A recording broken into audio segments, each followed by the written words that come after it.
Hello all of you, welcome back to my channel. मैं आज आप लोगों के लिए लेकर आ चुकी हूँ एक कलेक्टिव रीडिंग जिसका टॉपिक रहने वाला है कि क्या उन्हें आपके दुख और दर्द के बारे में पता है। आप सैड है, हर्ट है, हार्ट ब्रोकन है, पेन में है। क्या आपके पर्सन को इस बात का अंदाज़ा है? क्या उन्हें इस बात का कुछ पता है? ओके, कि आप पेन में हैं, आप दर्द में हैं, आप दुखी हैं। तो क्या वो इस बात को लेकर अवेयर है या उन्हें कुछ नहीं पता है, वो क्लूलेस हैं? हम ये जानेंगे। रीडिंग जनरल है, कलेक्टिव है, ओपन माइंडेड होकर सुनिएगा। ओके, चलिए स्टार्ट करते हैं। सभी ज़ोडिएक साइंस के लिए है, हर उम्र के व्यक्ति के लिए है, टाइमलेस है।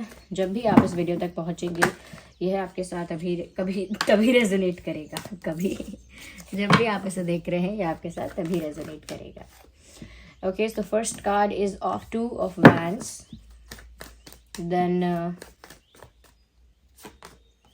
we have 10 of Pentacles. Okay, we need one card and here we have Page of Swords. तो क्या उन्हें आपके दर्द के बारे में पता है?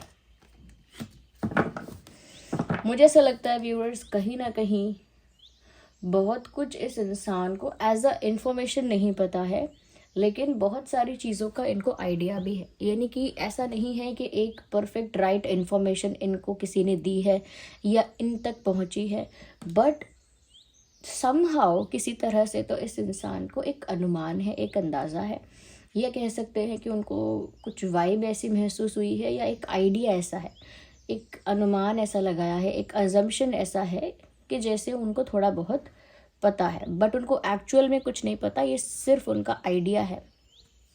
ओके, यहाँ पर देखिए ऐसा लगता है कि ये जो इंसान है आपके पेन को लेकर ऐसा सोचते हैं, यानी आपकी सिचुएशन को लेकर ऐसा सोचते हैं कि शायद आप दुखी होंगे, शायद आपको बुरा लगा होगा। They are not sure because they do not have the actual information कि सच में आपको बुरा लगा है, क्या हाल आपका हुआ है, ये किस चीज़ से आप गुजर रहे हो, किस चीज़ से सफ़र कर रहे हो। वो कहीं ना कहीं इस चीज़ को ऐसा लगता है कि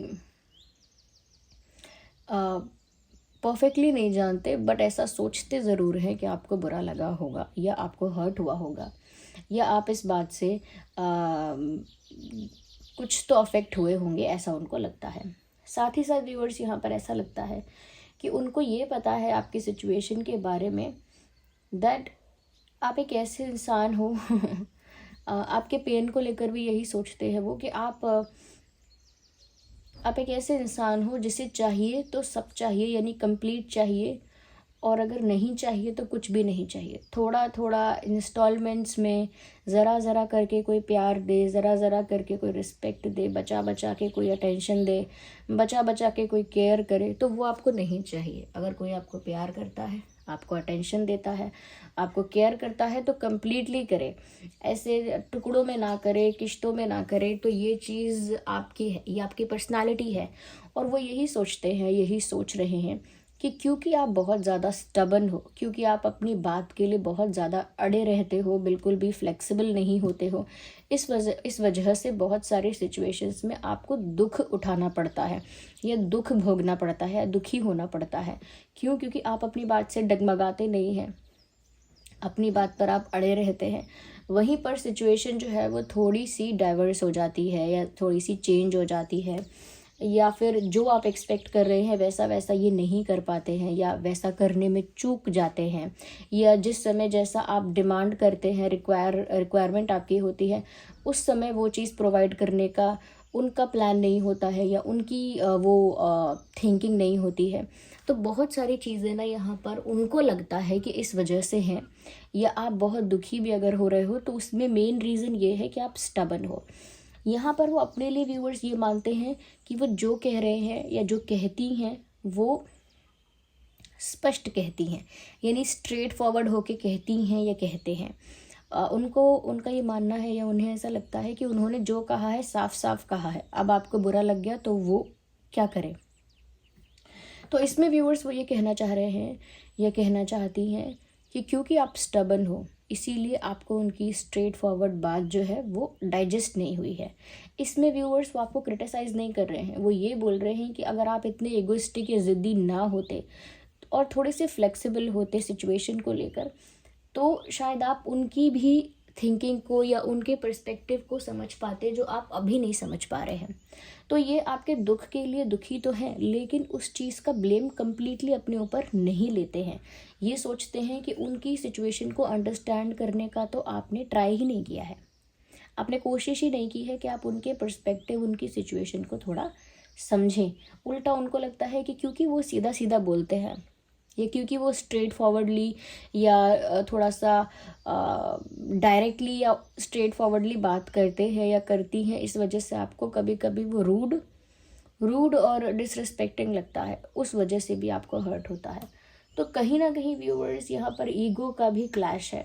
कोई आप दोनों इस चीज़ को ओपनली एक्सेप्ट करें या ना करें, एक ईगो क्लैश यहाँ पर साफ साफ दिख रहा है। और दूसरी चीज़ यहाँ पर जो दिख रही है वो है इमेच्योरिटी। देखिए, ईगो क्लैशेस जो यहाँ पर हो रहे हैं ये मैच्योरिटी के चलते नहीं हो रहे हैं, क्योंकि आप दोनों में से कोई इमेच्योर बिहेव कर रहा है। इनको लगता है कि आप इमेच्योर बिहेव कर रहे हो। अगर आप इमेच्योर बिहेव ना करते तो आप इनका पर्सपेक्टिव भी समझ पाते, इतने स्टबन ना रहते और फिर बहुत सारी चीज़ें आपको हर्ट ना करती या अफेक्ट ना करती। तो कहीं ना कहीं उनकी उंगली आप पर उठ रही है कि आप थोड़ा सा इमेच्योर हो। और हो सकता है, ये चीज़ यहाँ तो नहीं दिख रही, बट हो सकता है कि आपके नज़रिए में, आपकी थिंकिंग में ये इमेच्योर है। जहाँ से आप देख रहे हैं वहाँ से आपको लग रहा होगा कि मैंने मेच्योरिटी नहीं दिखाई है, ये पर्सन इमेच्योर रहा है या रही है। मुझे यहाँ पर ऐसा भी लग रहा है कि आप दोनों में से किसी के पास दो ऑप्शंस हैं। देयर आर टू पीपल और पर्सन। यहाँ पर दो लोग हैं आपकी लाइफ में, या तो व्यूअर्स आपकी लाइफ में है या आपके पर्सन की लाइफ में है। जो ज़्यादातर यहाँ पर पॉसिबिलिटी है वो ये है कि आपके पर्सन को ऐसा लगता है that you have another option. उनको ऐसा लगता है कि आपके पास एक दूसरा ऑप्शन है। Even if you are sad you can choose someone else और अनदर ऑप्शन। उनको लगता है अगर आप दुखी हो ना तो भी आपके पास एक दूसरा ऑप्शन तो है। आप हमेशा उस चीज़ मतलब हमेशा उस चीज़ के लिए रिलैक्स रह सकते हो, क्योंकि आपको अगर यहाँ से सिचुएशन कंफर्टेबल या फ्लेक्सिबल या अपने अकॉर्डिंग नहीं मिली तो आपके पास एक दूसरा ऑप्शन तो है ही। यस।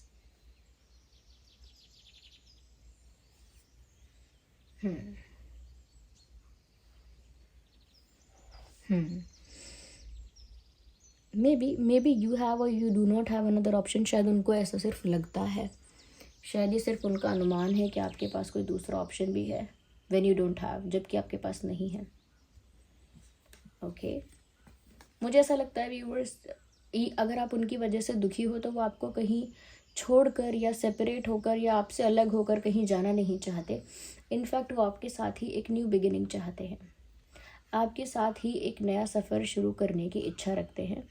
और जो भी उनसे हुआ है या आपसे हुआ है उसे उसे रिलीज़ करना चाहते हैं, उसे लेट गो करना चाहते हैं, because they really want to have a fresh start with you. आपके साथ एक फ्रेश स्टार्ट करना चाहते हैं, एक नई शुरुआत करना चाहते हैं।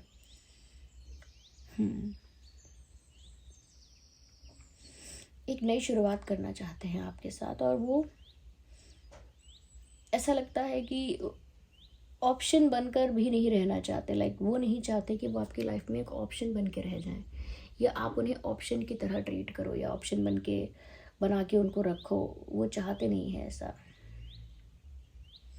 या वो चाहते हैं कि आपका पूरा फोकस उन पे रहे और थोड़ा सा आप स्टबन कम हो जाएं, और वो आपसे दूर नहीं होना चाहते। बस वो एक सेकंड ऑप्शन की तरह या सिर्फ एक ऑप्शन की तरह ट्रीट नहीं होना चाहते हैं। ये उनका पर्सपेक्टिव है। यहाँ पर ऐसा लगता है व्यूअर्स कि उनका डिसीजन तो बहुत क्लियर है। यस, डिसीजन भी उनका बहुत क्लियर है। और कहीं ना कहीं व्यूअर्स उनको ऐसा भी लगता है आपकी सिचुएशन के बारे में, क्योंकि हमारा जो मेन टॉपिक है वो ये है कि क्या उन्हें आपके दर्द के दुख के बारे में पता है। तो व्यूअर्स यहाँ पर ऐसा लगता है कि इनको क्लैरिटी है इस बात की, उन्हें क्लैरिटी है इस बात की कि आप जो हो ना वो जब चाहे सिचुएशन को ठीक कर सकते हो। Like you have that power. Even अगर आप दुखी हो, आपको तब भी पता है कि इसको सही करने का रास्ता क्या है, ये सिचुएशन को बेटर करने का रास्ता क्या है, या प्रॉब्लम को रिजॉल्व करने का रास्ता क्या है। You know that. ओके, जैसे हमारे सर में दर्द हो रहा होता है तो हमें पता है कि अब ये ठीक कैसे होगा, दवा खा के होगा या या फिर कोई योगा करके होगा या फिर बाहर वॉक करके आने से होगा, कैसे होगा।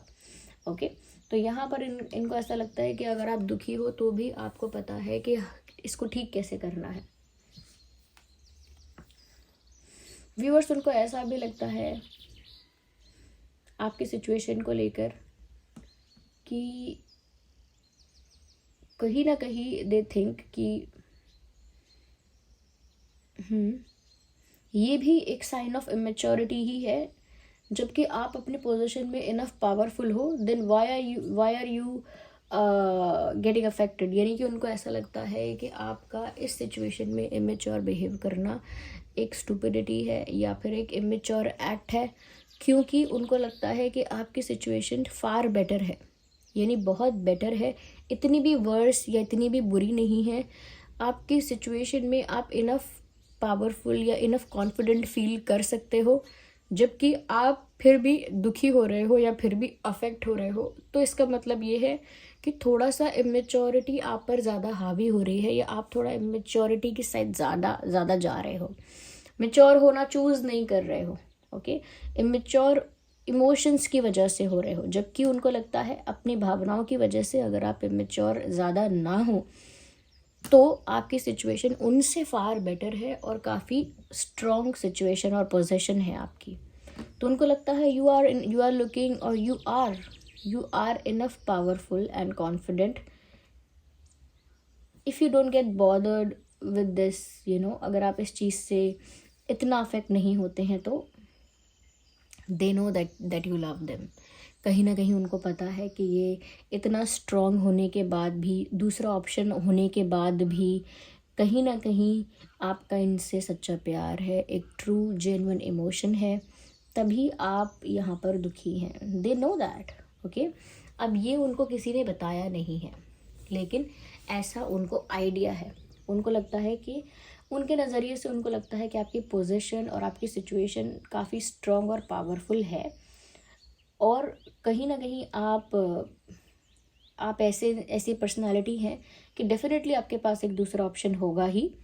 ओके, और आप ये भी जानते हैं कि सिचुएशन रिजॉल्व कैसे होगी। आपका इंटेलिजेंस भी इतना हाई है और कहीं ना कहीं आपको ऑलरेडी पता है कि क्या करना है, बट क्योंकि आप इमोशंस में बह रहे हैं और क्योंकि आपकी ज़िद या आपकी इच्छा या कुछ ऐसा है जो आपके एक्सपेक्टेशन के अकॉर्डिंग नहीं हुआ है या जैसा आपने सोचा था वैसा नहीं हुआ है, इस वजह से आपका कोई भ्रम टूटा है, कोई इल्यूजन टूटा है या कोई विश्वास टूटा है आपका, उस वजह से आप इतना अफेक्ट हुए हो, इतना दुखी हुए हो। तो उनको लगता है कि आपको दुखी होने की ज़रूरत है नहीं, आप हो रहे हो क्योंकि आप इमोशंस को हावी होने दे रहे हो और इस वजह से इमेच्योर दिख रहे हो when you are not that. जबकि आप इतने मेच्योर है नहीं, काफ़ी पावरफुल, स्ट्रॉन्ग, कॉन्फिडेंट आपकी पोजीशन है, आप उस पोजीशन को होल्ड नहीं कर रहे हो। जैसे किसी किंग से कहा जाए कि आप किंग हो, थ्रोन पे बैठ जाओ, किंग बोले नहीं नहीं, मैं थ्रोन पर नहीं बैठूंगा, मैं तो रूठ कर अपनी कोठरी में जाके बैठ रहा हूँ, किसी से बात नहीं करूँगा, किसी की शक्ल नहीं देखूंगा और मुझे अकेले बाहर जाने दो, मुझसे कोई बात मत करो, नहीं नहीं मैं तो खाना भी नहीं खाऊंगा। तो क्या वो किंग नहीं कर सकता है? किंग के पास इनफ पावर है कि वो दुखी क्यों है उसको सॉल्व करने की, किंग के पास इनफ रास्ते हैं। ओके, और किंग के पास इनफ रिसोर्सेज भी हैं। ओके, उसके पास एक ऐसी पोजीशन है जहाँ पर बैठकर वो बहुत सारी चीज़ों को समझ के ठीक कर सकता है। तो यहाँ वो भी ऐसा ही सोचते हैं कि आपके पास जब इतना अच्छा सिचुएशन पोजीशन है तो आप क्यों अफेक्ट हो रहे हो फीलिंग्स की वजह से। Even king and queen's have feelings तो फीलिंग्स की वजह से आप इतना अफेक्ट हो रहे हो, बट वो जानते हैं कि आप उनसे सच्चा प्यार करते हो। They know that you love them unconditionally, they know that you love them purely. वो जानते हैं कि आप उनसे सच्चा प्यार करते हो। अगर नहीं करते होते तो सेकंड ऑप्शन के पास भी जा चुके होते। इतनी अच्छी पोजीशन है तो आपको ऑफकोर्स कोई सेकंड ऑप्शन या दूसरा ऑप्शन मिल जाता। और एक और चीज़ व्यूवर्स, कि अगर आपकी ज़िद पूरी अगर नहीं हुई है तो आप अफेक्ट नहीं होते, आप इनसे बेटर कोई ढूंढ लेते हैं या फिर इनको ईजीली रिजेक्ट कर देते कि मेरी ज़िद पूरी नहीं हो रही है, then I am rejecting you. But आपने ऐसा भी नहीं किया, आप इनसे थोड़े लव और रोमांस का प्यार और कहीं ना कहीं जेन्युइन केयर और रिस्पेक्ट की एक्सपेक्टेशन रखते हो। और जब ये अपने स्ट्रेट फॉरवर्ड होने में या अपने स्ट्रेट फॉरवर्ड होने में या कहीं ना कहीं क्लियर कट बात करने में जब थोड़े से रूड हो जाते हैं या हो जाती हैं, तो क्योंकि आप इमोशनल साइड से आ रहे हो इसीलिए आपको वो चीज़ हर्ट करती है, चुभती है, बुरा लगता है। तो उनको पता है आपके इमोशंस के बारे में, बट एज एन आइडिया उन्हें किसी ने बताया नहीं है। और अगर उनका आइडिया, उनका अनुमान सही है तो आप कमेंट्स में बताइए कि हाँ आपकी सिचुएशन ऐसी ही है, स्ट्रॉन्ग तो है लेकिन फिर भी आप अफेक्टेड हो क्योंकि आप प्यार के मारे हो क्योंकि दिल पे चोट खाए हुए हो, वरना सिचुएशन आपकी इनसे भी बेटर हो सकती है या है। कमेंट करके बताइए और एंजल नंबर टाइप करके रीडिंग को लाइक कीजिए और क्लेम भी कीजिए, ठीक है।